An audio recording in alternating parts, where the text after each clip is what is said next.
juzgar, sin juzgar. Armemos espacios de encuentro para proponer otras dinámicas de celebración. Ofrezcamos información, escucha atenta y cuidado. Acompañemos a las juventudes. Los cuidados son colectivos. Cedronar. Radiocaput.com. Estás conectado. Estás en Caput.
¿Qué tal? Buenas tardes a todos. Bienvenidos al, si no me equivoco, quinto encuentro de Cuarto Estado. ¿Cómo andas, San? ¿Qué tal? ¿Cómo andas, Fer? ¿Todo bien? Hoy tenemos un acompañante nuevo, el jefe. Vino el productor. Vino el productor. Sí, nos anduvo retando que no andaba saliendo bien, así que vino a ejercer coerción simbólica. ¿Cómo andas, Sandy? ¿Qué tal? ¿Cómo están? Gracias por la invitación. Yo acá como un mero invitado, a lo sumo un estimulador para que salga este programa. Pero tenés más experiencia que nosotros, porque hiciste Matafuego. Le mandamos un abrazo a los compañeros de Matafuego. Y un tiempo hice radio. 2 veces. El Argumento Abre Lata y después Matafuego. 2 veces hice radio en mi vida. Y después me invitaron a un par de programas. ¿Después qué pasó? La interna con Ernesto rompió todo, como la política. Le mandamos un abrazo grande, Ernesto. Cumple el mismo día que yo, así que cómo no lo voy a querer. Bueno, ¿qué onda, Dani? ¿Vos cómo andás? Todo bien. Acá viendo qué nos depara el presente y el futuro, ¿no? A ver qué va a pasar con esta realidad, ¿no? Que nos está pasando por arriba en cierta manera, pero también a la vez sabiendo que somos artífices de nuestro propio destino también, ¿no? Y que la voluntad cuenta, y por eso estamos acá haciendo un programa de radio, tratando de charlar sobre las cosas que están pasando y de mostrar la mirada que tenemos nosotros al respecto. Todo muy serio. Bueno, yo en realidad la cuestión es que Andrés ha sido invitado por mi persona porque quería tener cerca a 2 hinchas sufridos. Quería juntar para yo poder saludarlos en este momento tan duro, tan crítico que pero ahora con Tevez vamos a levantar ahora con Tevez. Compañero Tevez. Qué bárbaro. Yo la verdad que sinceramente estoy sufriendo a Independiente como se está sufriendo un poco el país, ¿no? ¿Se puede hacer una analogía con Independiente y el país? Que uno piensa que no puede caer más y ¡pum! Milei, Tevez. Y andás a ver dónde tocamos fondo. Sí, lamentablemente es así. Y por eso este es un tema en el cual no estoy manejando mucho información. Pará, me están contando desde...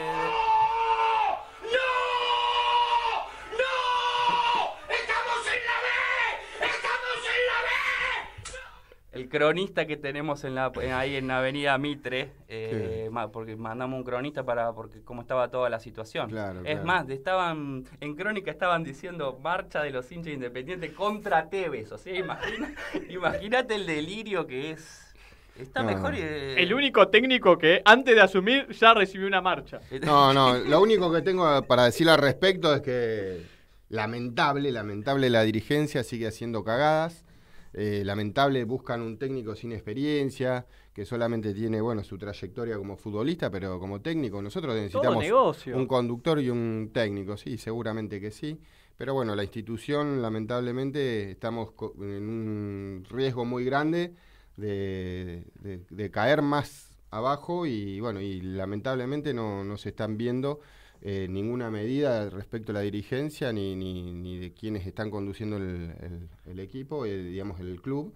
Y lamentablemente uno lo sufre, nada más que sufrir. Bueno, a vos te pasó mucho tiempo, Fara, así que sabrás entenderme. ¿40 años? Y no sé, fueron muchos. ¿Cuántos fueron? Creo que desde que naciste hasta que... No, boludo, 20 años antes.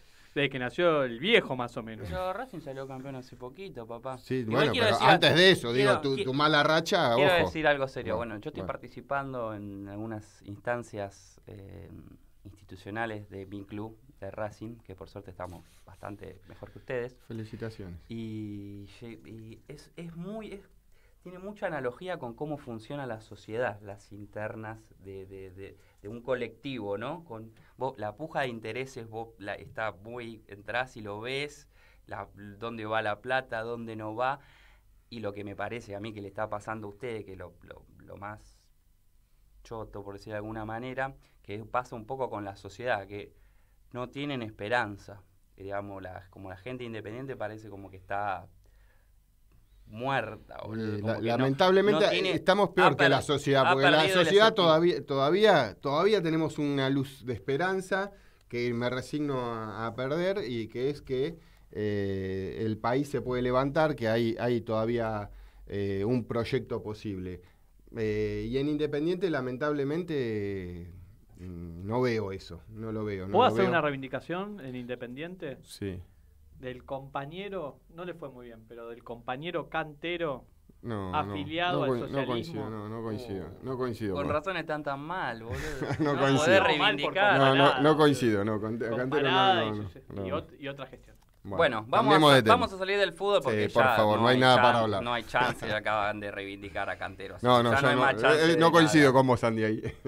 Pero bueno, primero le decimos a toda la radio escucha que nos pueden encontrar en Instagram en Cuarto Estado, y también lo pueden hacer en el canal de YouTube que tiene esta hermosa radio que también nos trata, que es Radio Caput. Ahí pueden encontrar los programitas, nos pueden ver acá así en vivo como estamos. Y vamos a arrancar con el primer segmento, porque acá nuestro potencial abogado tiene muchas cosas que decir. Sí, más que nada ahora en estos días se ha visto mucho en los medios y está muy en auge, sobre todo porque la campaña de Juntos por el Cambio va a venir por ese lado, ¿no?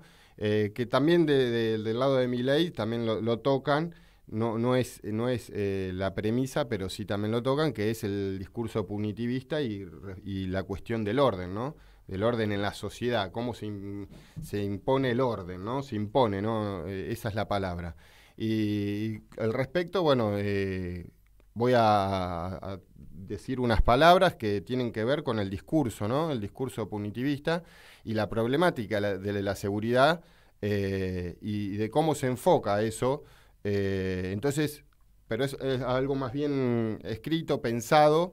Así que después que lea, me dicen a ver cuál es su apreciación y qué debate podemos abrir al respecto, ¿no? Mándale mecha. Bueno, dice, la pregunta, ¿no? Hay 3 preguntas que arranca el texto, y es: ¿cuál es la causa de la criminalidad? ¿Cuál es la causa del delito? ¿Cómo se soluciona el problema de la inseguridad?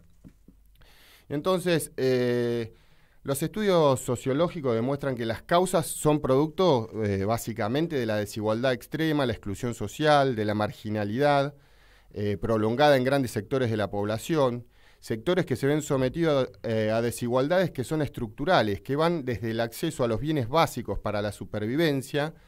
Y acá hago un paréntesis cuando Milei habla de justicia social, ¿no? Y la aberración de la justicia social.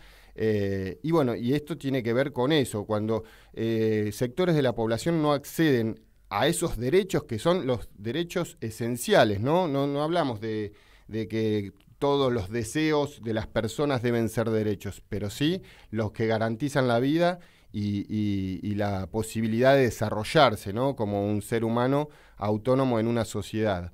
Así que eso sí, son derechos y hay que defenderlos y no son ninguna clase de aberraciones, como dice Milei. Después, sectores que se ven sometidos a desigualdades que son estructurales, que van desde el acceso a los bienes básicos para la supervivencia, como dije, hasta el acceso a los bienes culturales, tecnológicos y de esparcimiento, del que gozan otros sectores sociales y que el sistema publicita, vende, instala como finalidad de una existencia exitosa. Y asociada, que también se asocia mucho a la felicidad, ¿no? Acá tenemos las campañas publicitarias y todo el marketing consumista que el sistema capitalista propone, ¿no? Así la exclusión y la falta de oportunidades para acceder a aquello que el sistema impregna en nuestras subjetividades como la finalidad de nuestra existencia o en el mejor de los casos como los medios necesarios para lograrlo. A estas situaciones se suma la ausencia del Estado en amplias zonas de las barriadas más populosas, la ruptura o falta de relaciones sociales en esas barriadas también, y la falta de contención y de posibilidades para proyectar la vida de muchísimos niños y jóvenes, que se ven sumidos en el total abandono e indiferencia por el resto de la sociedad, de la que vos, yo, todos nosotros somos parte. Pero aunque parece evidente que esta fuera la causa fundamental, no lo es, porque la verdadera causa es la concentración de la riqueza. Ahí está el problema y la causa central de toda esta problemática de la delincuencia y la inseguridad, donde la riqueza está cada vez más concentrada y por lo cual trae aparejada una concentración de poder real, que es más decisivo incluso que el poder formal de las instituciones representativas de la sociedad. Ahora, ¿cuál y cómo funciona el sistema que se encarga de la criminalidad? Bueno, es el sistema penal, ¿no? Compuesto por los subsistemas de prevención, el sistema de adjudicación de responsabilidades, que sería el Poder Judicial, el sistema penitenciario, entre otros. Este sistema es el encargado de imponer las penas, más allá de la discusión filosófica y sociológica de la función de la pena.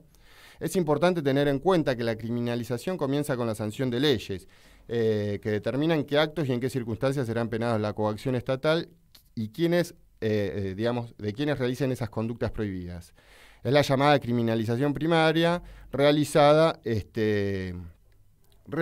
por el Poder Legislativo, pero lo que viene luego es quizás lo más decisivo, y es la llamada criminalización secundaria, que es llevada a cabo por las agencias de prevención del delito, llamémosle la policía, y también el Poder Judicial, el penitenciario, ¿no? Aquí aparecen grandes disfuncionalidades del sistema, y el mandato de penar a todo el que delinque se ve impedido de hacerse efectivo en su totalidad, muchas veces por cuestiones que van desde la falta de recursos materiales, falta de recursos humanos, de capacitación de esos recursos humanos.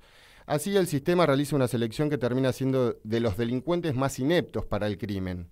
Esa selección primaria de la que hablamos, en realidad no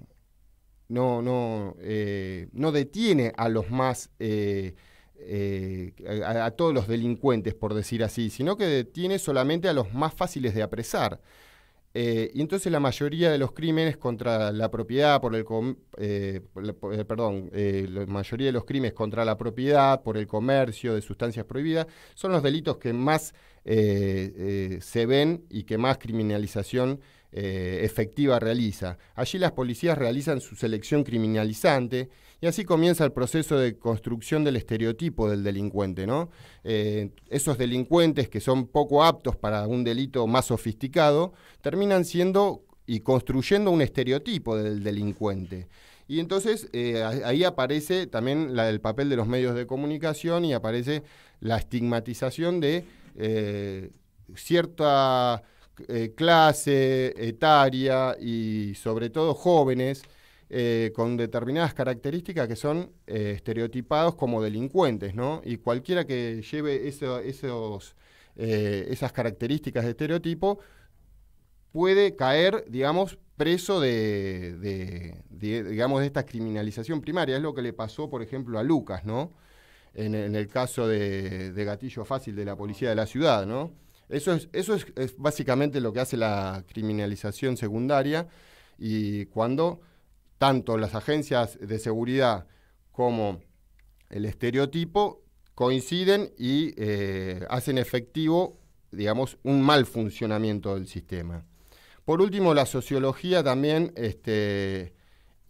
y ya con una mirada aguda, nos dice que el sistema penal, además del formal, ¿no?, tiene un sistema que es latente y subterráneo, que todos lo sabemos y es como que todos lo presumen, pero muchas veces es difícil de probar por las connivencias que existen, ¿no? Y ese poder subterráneo implica una práctica abusiva, extorsiva, ilegal y aberrante en la lucha contra la delincuencia, hasta el punto que las propias agencias de seguridad realizan todo tipo de prácticas fuera de la ley y de los mandatos constitucionales en el uso que hacen del poder punitivo.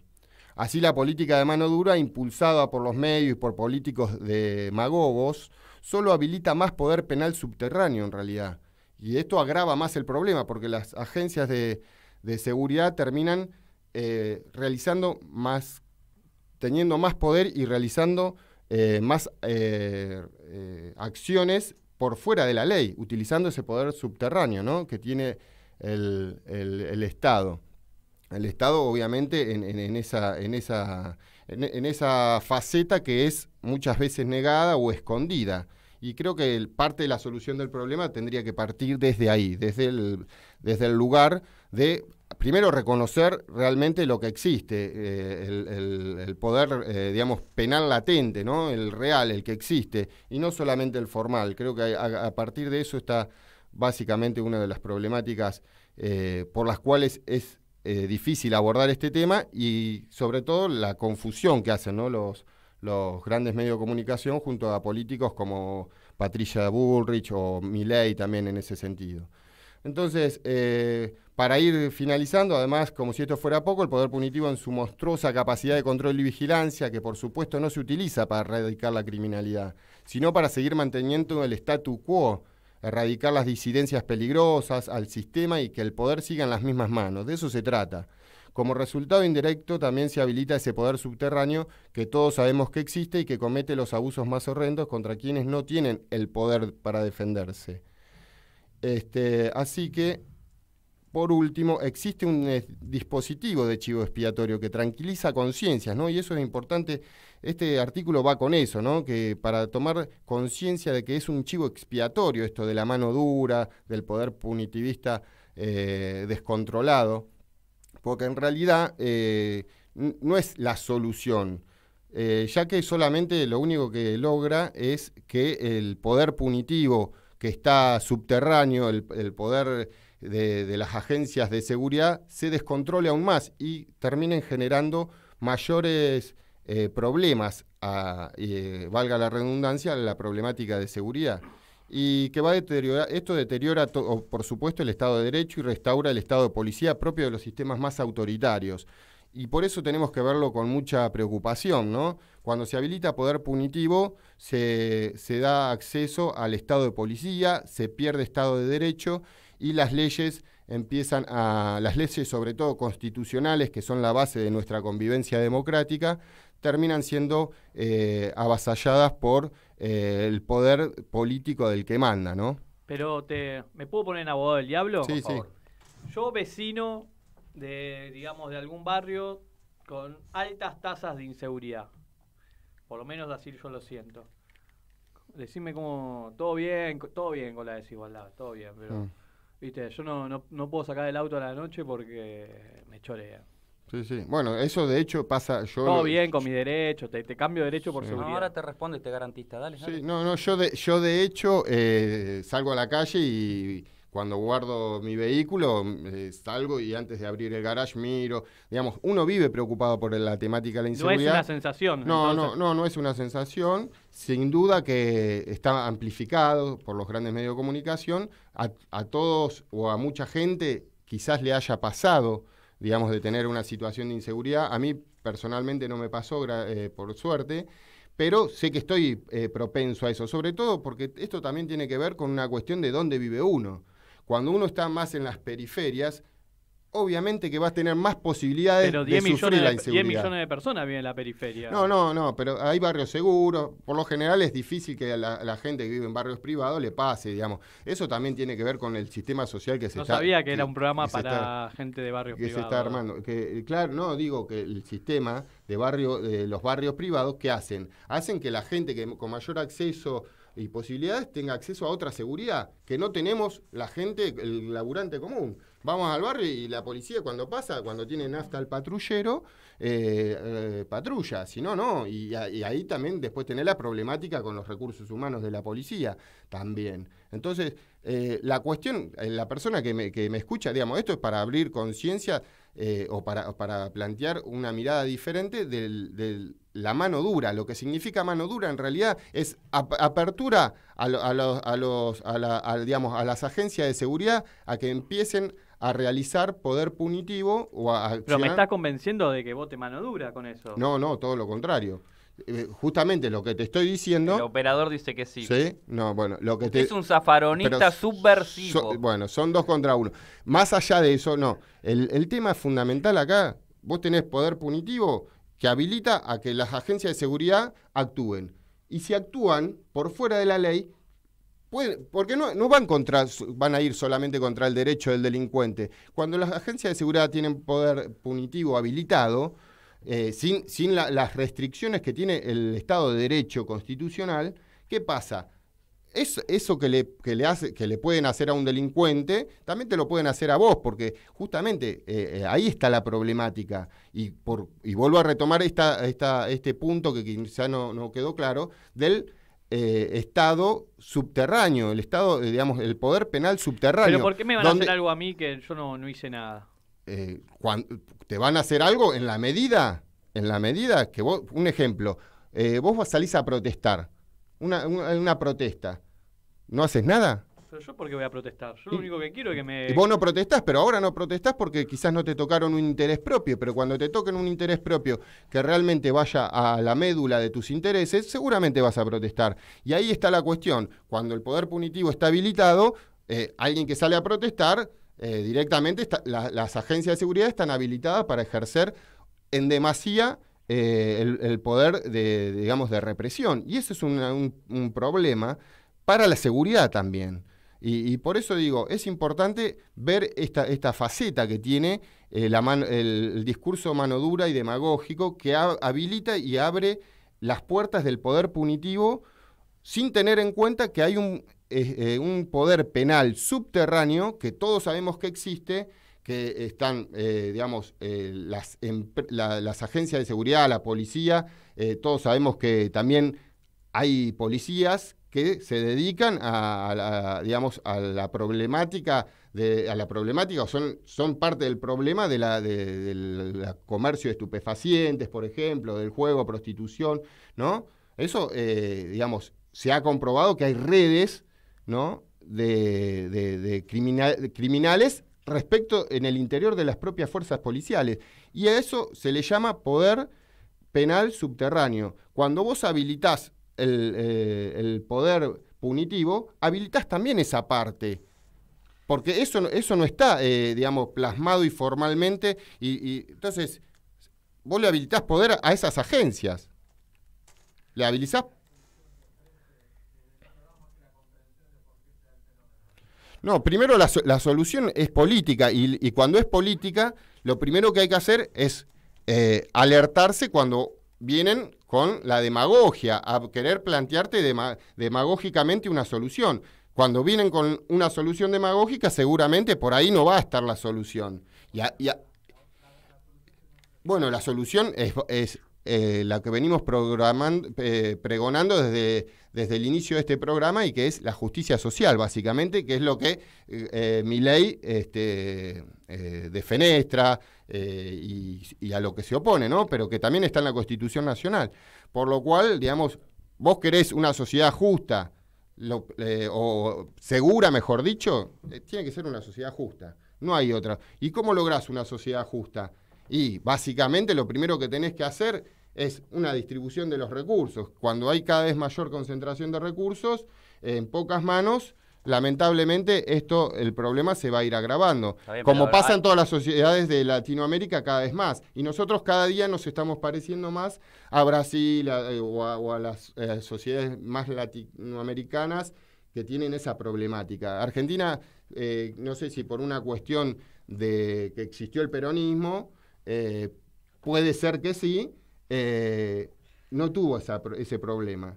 Y lamentablemente cada vez nos estamos acercando más a esas sociedades cada vez más desiguales, cada vez más que generan mayor marginación. Y bueno, y la problemática de la seguridad obviamente no va a estar por donde ellos dicen que está, porque ya se ha comprobado en todos esos países de Latinoamérica que no funciona. Muy bien, sí, acá el operador la quiere picantear, está por agarrar. Seguí, Martín, cuando quieras. La quiere. Perdón, lo otro no se escuchó. Me interesó y quise sumar una pregunta, pero porque me preocupa, obviamente, quiero aclarar, yo no soy un votante de lo de Milei, pero conozco mucho de lo de Milei y las preguntas son ante lo que se ofrece como solución o como otra propuesta a la mano dura es lo que se viene aplicando o por lo menos del discurso se viene aplicando esto de la justicia social y termina en esto, empeora cada vez más. Entonces por eso compran lo otro. Claro, bueno, en realidad ese es el problema, que no se está aplicando la justicia social. No hay pero en el discurso sí, y claro. Es como escuchar una música ante una situación de un problema que se agrava cada vez más, cuando lo escuchás no querés esa música. No me hablé de justicia social porque me llevó a esto, es la respuesta. Tal cual. Bueno, eso también es una cuestión que, digamos, el debate es más profundo, que sin duda la justicia social, digamos, tiene que ver con una cuestión política, ¿no? Porque una cosa es, y acá voy a lo que dije también dentro del artículo, que el poder formal es una cosa y el poder real es otra, y la sociedad tiene que crecer y tenemos que hacernos conscientes de que el poder real no es ser presidente, no es digamos, tener poder político solamente, sino que poder político, digo, en términos de partidarios, ¿no? Sino que esto es mucho más profundo y hablo de lo que tiene que ver con... pero a mí me gusta Bukele. Bukele, sí. Y no solucionó el tema de las maras ahí en... ¿Dónde es? Guatemala, ¿no? No, El Salvador. Siempre me lo confundo, Guatemala, El Salvador. Y la verdad que yo desconozco si ha solucionado algo de lo que dice que solucionó, porque no conozco esa problemática ni esa situación. Sé lo que dicen los medios de comunicación, y acá vamos a lo que planteamos siempre, ¿no? ¿Cuál es esa información que nos llega, de dónde nos llega, con qué fin? Y bueno, lamentablemente la política tenemos que asumir que toda información tiene un interés, y hay que asumirlo así. Por lo cual, bueno, yo estoy del lado del Estado de Derecho, estoy del lado de la Constitución, y creo que dentro de la Constitución están los parámetros para que realmente en la Argentina se pueda plasmar un estado de seguridad, un estado de justicia social también, y está todo dentro de la Constitución. Sin duda hay que plasmarlo dentro de un programa político de, como dice Massa, de amplitud, ¿no? Porque a veces es complicado avanzar en ese sentido cuando tenés mitad del país de un lado y mitad del otro, ¿no? Entonces es muy difícil abordar este problema. Creo que es el problema que nos viene aquejando desde hace muchos años, ¿no? Y creo que El Salvador está dolarizado también, ¿no? ¿No había pasado sus reservas a cripto? Había hecho lo de las cripto, es verdad. Ah, bueno. Tendríamos que haber votado a Cunio, a lo Bukele. Bueno, pero a ver, porque yo no entiendo, ahora La cuestión es ver cómo nosotros podemos enlazar en la realidad práctica de la cotidianidad, que es lo que vivimos, la justicia social, que es un proyecto de sociedad, tal cual, con una contingencia, digamos, coercitiva, como es verte sobre víctima de crímenes menores, porque, digamos, hay otros crímenes muchísimo más grandes, pero el discurso punitivista va hacia los crímenes menores, digamos, el hurto, bueno, sí, también eso deriva en asesinato, como pasó, digamos, no es una cuestión menor. Lo que digo es que, como vos decís ahí, es hacia la pirámide de abajo y no la pirámide de arriba, que son los que generan la desigualdad y que son los que criminalizan todo. Entonces, ¿cómo hacemos para engarzar lo que dice acá nuestro operador, digamos, lo que venimos diciendo de justicia social, pero que no se cumple, pero que es nuestro proyecto, con solucionar problemas que ocurren en el aquí y ahora? Bueno, yo creo que también en ese sentido creo que el tema tiene que ser por dónde pasa el discurso, ¿no? Si el discurso pasa por un discurso que es colectivo, de sociedad, tenemos digamos, una solución, ¿no? Ahora, si el discurso pasa como se propone por una sociedad más individualista, y bueno, por ahí sí, seguramente se va a comprar ese discurso demagógico de mano dura, porque yo me salvo solo, ¿no? Y una vez que yo tengo mis condiciones solucionadas, el de al lado no me interesa. Entonces, ahí creo que es básico. Uno, como ser humano, cualquiera que nos esté escuchando, se va a parar en un punto y va a decir, a ver qué clase de ser humano soy. A ver, ¿me importa el otro o no me importa 3 carajos? Si lo tengo que pasar por arriba, lo paso por arriba. Ahí creo que tiene que ver con la clase de ser humano que es cada uno, y que también, ojo, creo que la sociedad y entre todos tenemos que construirnos entre todos qué clase de sociedad queremos, porque esa sociedad también va a construir los futuros seres humanos. Y sobre eso creo que es eso, una sociedad que les importa los otros, que le importa el que está al lado, o una sociedad que solamente mira hacia adelante en el objetivo que el capitalismo y el consumo te propone, de llegar a metas específicas, ¿no? De consumo, de éxito, lo que sea. Y vos en ese contexto vas a avanzar si no te importa nada lo que tenés a tu alrededor. Bueno, son 2 clases de mirar la sociedad, de mirar la realidad, de mirar la vida. Y de eso se plantea.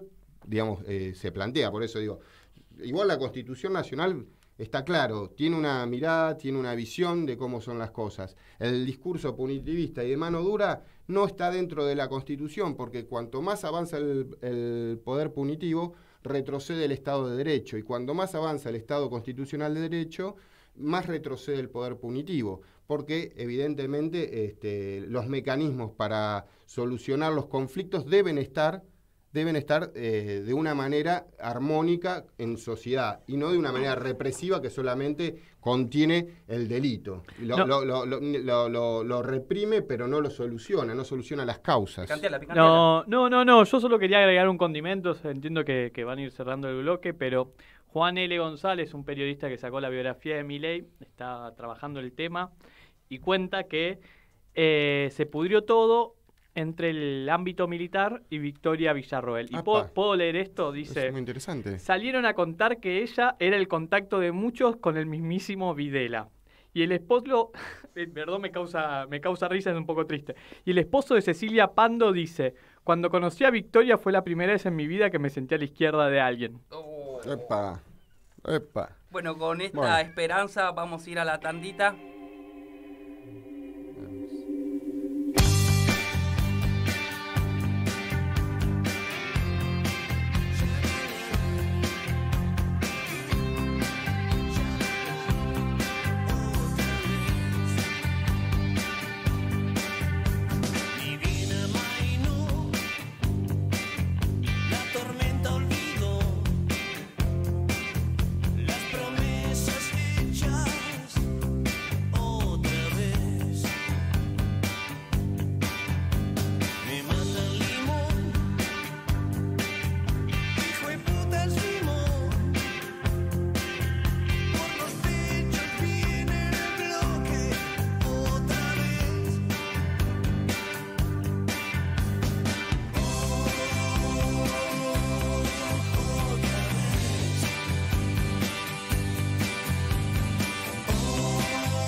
Manda un mensaje de WhatsApp al 11 3205 8813.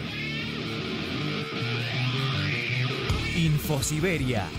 Las noticias en tu celular. Manda un mensaje de WhatsApp y recibilo gratis todas las mañanas. Infosiberia. Las noticias en tu celular. Un problema, un alivio. Que nadie nos escuche. Los martes a las 6 de la tarde. Que nadie nos escuche. Que nadie nos escuche. En Caput. ¿Cómo podemos cuidar a nuestras y nuestros jóvenes? Hagamos un acuerdo entre adultos, que las y los jóvenes no se queden en soledad. Estemos cerca para escuchar y acompañar. Que no se queden sin adultos y adultas para conversar. Promovamos encuentros entre pares y prácticas de cuidados. Generemos espacios de escucha e intercambio, sin juzgar, Armemos espacios de encuentro para proponer otras dinámicas de celebración. Ofrezcamos información, escucha atenta y cuidado. Acompañemos a las juventudes. Los cuidados son colectivos. Cedronar. Vení al Mercado Morón. Panadería, Frutas y verduras, lácteos, limpieza, carnes y pescados, pastas y almacén. Abierto de lunes a sábados de 9 a 18 y domingos de 9 a 13. Reintegro del 40% de tu compra abonando con cuenta DNI. Mercado Morón. Avenida Perón, ex Caona 3883. Municipio de Morón, corazón del oeste. Mandanos un WhatsApp. Mandanos Sarasa y Noticias. 11 65 16 44 46. Bueno, volvemos a la segunda parte del programa. Acá Fernando propuso para conversar un tema que tiene completa actualidad, ¿no? Que es Milei y ¿qué más? Milei y ¿qué más?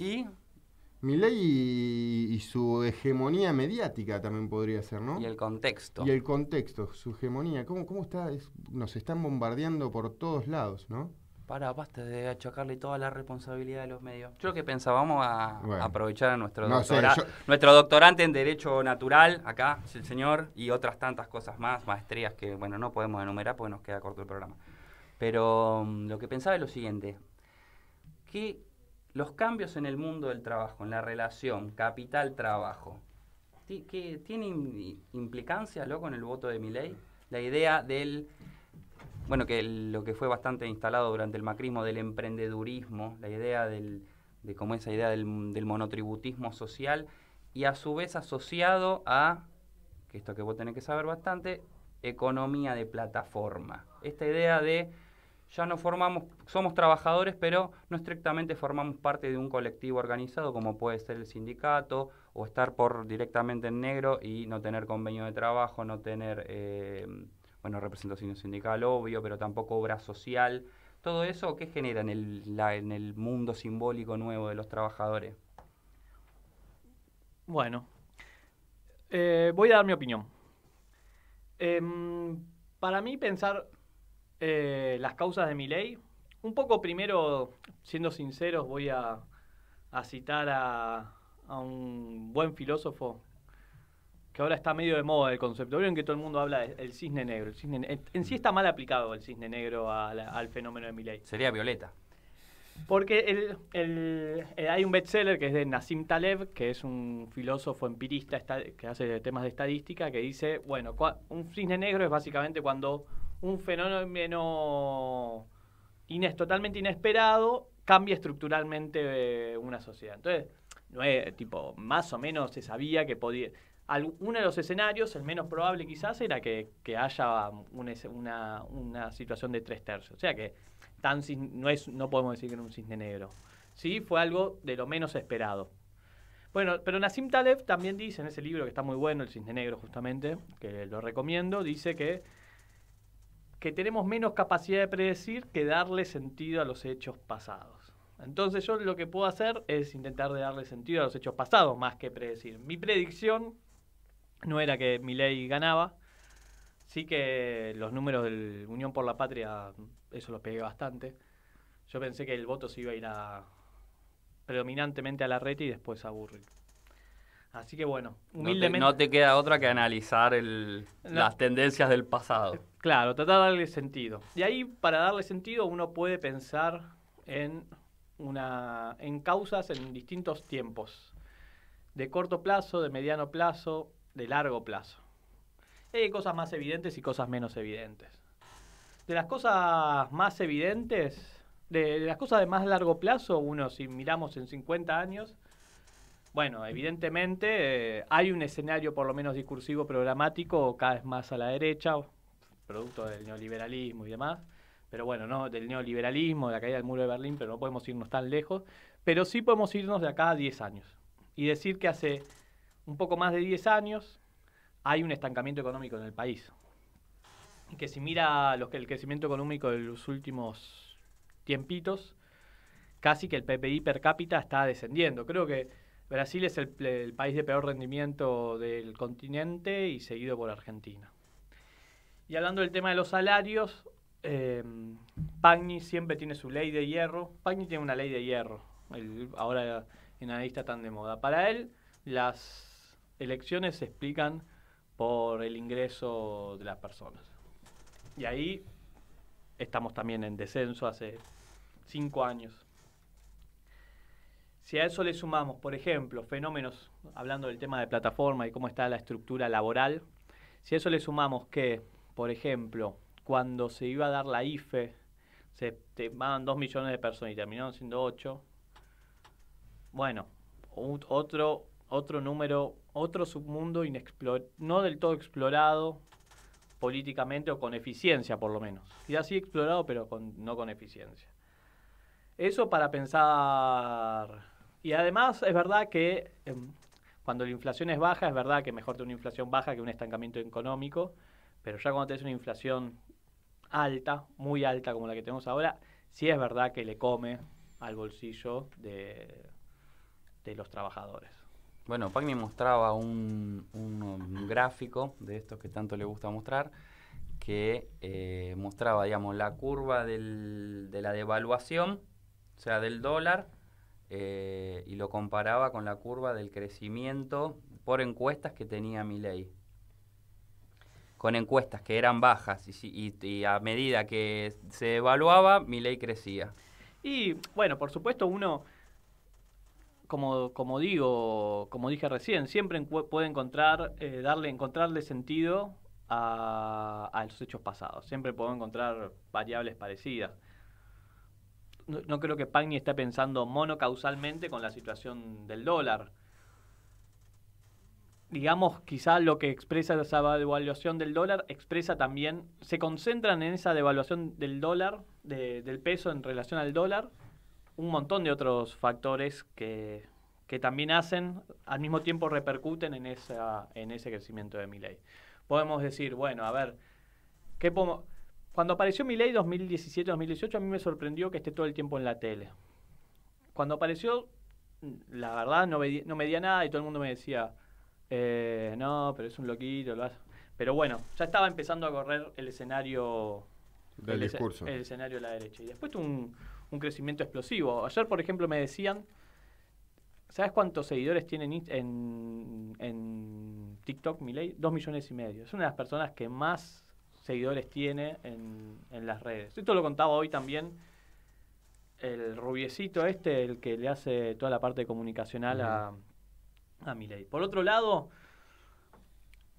si me preguntás a mí comunicacionalmente, no sé si es lo mejor estar todo el tiempo hablando del peluca No, que sin duda que no. Para ganarle comunicacionalmente. Después hay cuestiones politológicas sobre causas de corto plazo. Evidentemente, desacoplar las elecciones provinciales y municipales a lo nacional, evidentemente no ayudó. Eso por lo menos ayer también decía Pagni, decía hace 4 o 5 días Pagni.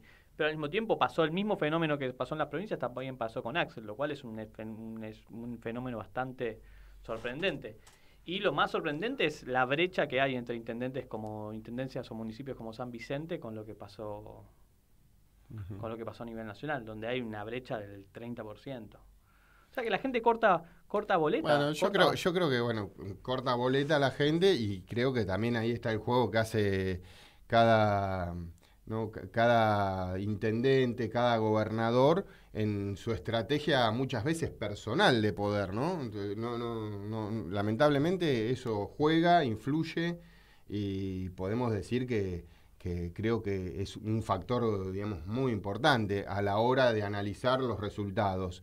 Digo, yo creo que en muchas intendencias, digamos, inflar a Milei o darle apoyatura a Milei significaba que el intendente quizás de Unión por la Patria en las primarias terminara por encima de todos.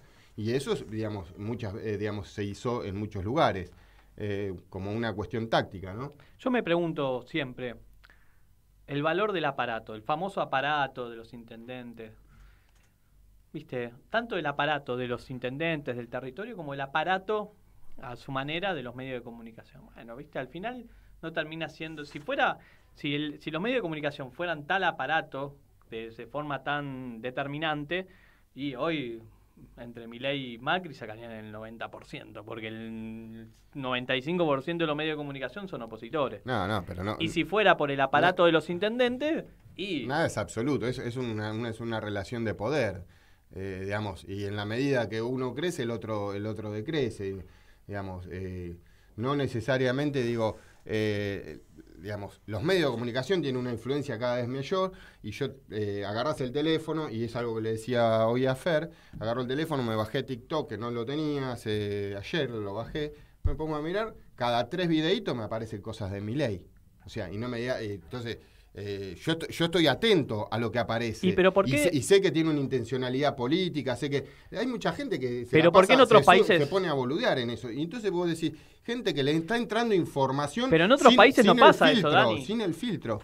¿Entendés? ¿Qué no pasa? ¿Y por qué gana Lula? ¿Por qué ganó Lula? ¿Por qué ganó Pedro Sánchez? ¿Cómo ganó Lula? Digamos, vos mismo lo decís, hay, digamos, como...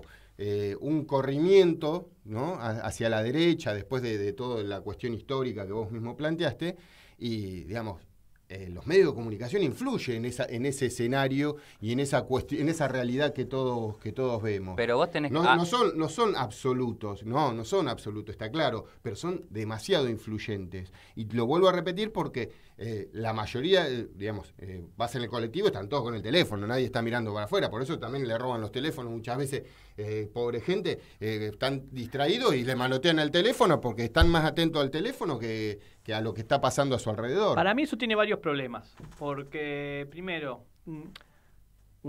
si uno mira en fino por ejemplo, tenemos acá Crónica, La Nación Más, Clarín, mismo entre esos medios no son homogéneos, no tienen los mismos intereses muchas veces, hay sutileza.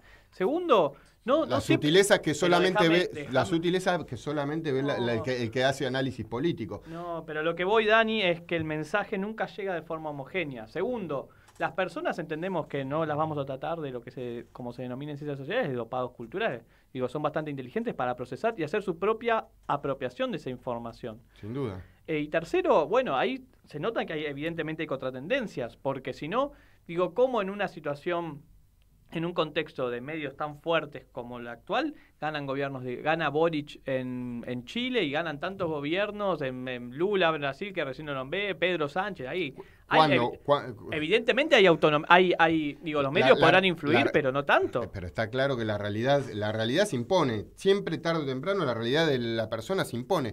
El tema es que cuando vos en un medio de comunicación, yo siendo una persona del interior del país, yo soy del interior de la provincia de Buenos Aires, ahora vivo hace muchos años en Buenos Aires, en conurbano, pero es común en cualquier ciudad de la provincia de Buenos Aires o del interior más profundo del país, ver en televisión, les da miedo venir a Buenos Aires. ¿Por qué antes ganaba el Frente de Todos, arrasaba el Frente de Todos en La Rioja y hoy gana Milei? Me parece que pensar en los medios de comunicación empobrece el análisis. No. Yo creo que hay que tenerlos en cuenta, no son absolutos, pero tenés que tenerlos en cuenta. ¿Cómo no vas a tenerlos en cuenta si la realidad de lo que pasa en Buenos Aires al interior, por dónde le llega?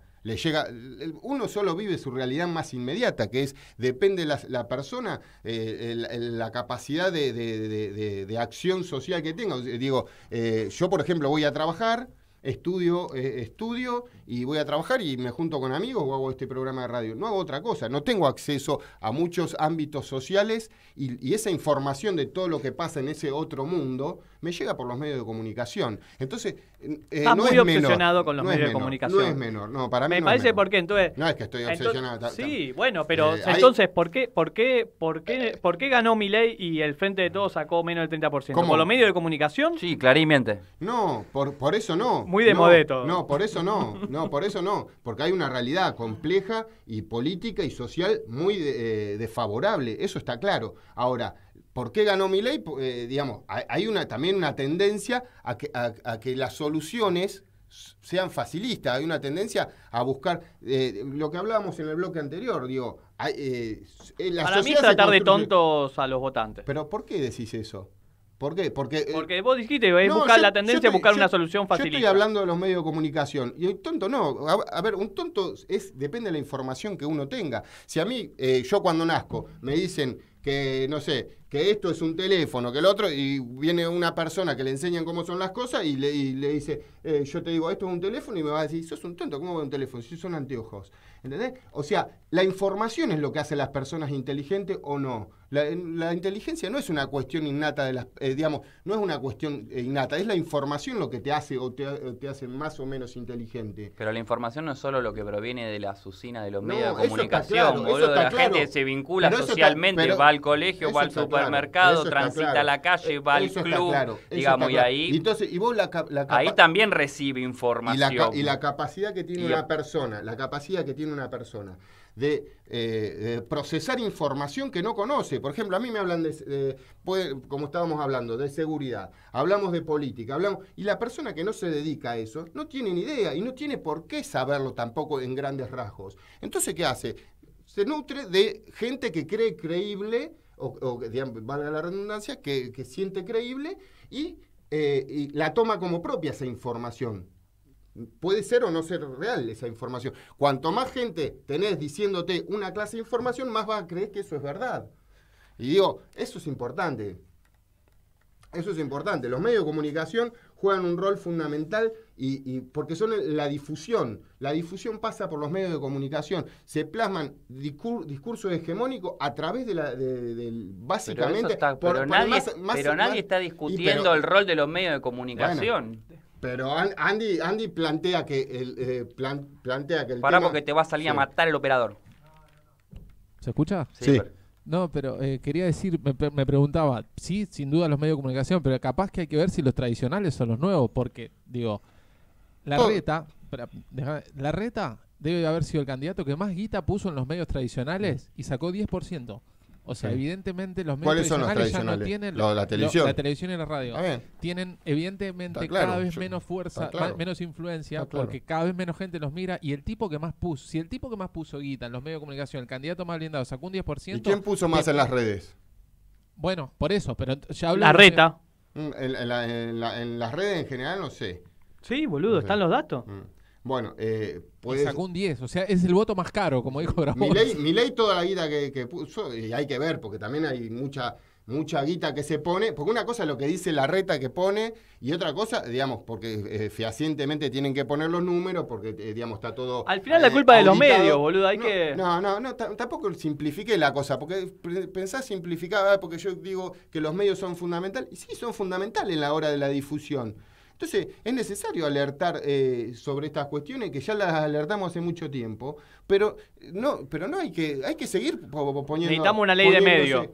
Claro, pero digo, no... y Alberto Andy, dijo que le iba a...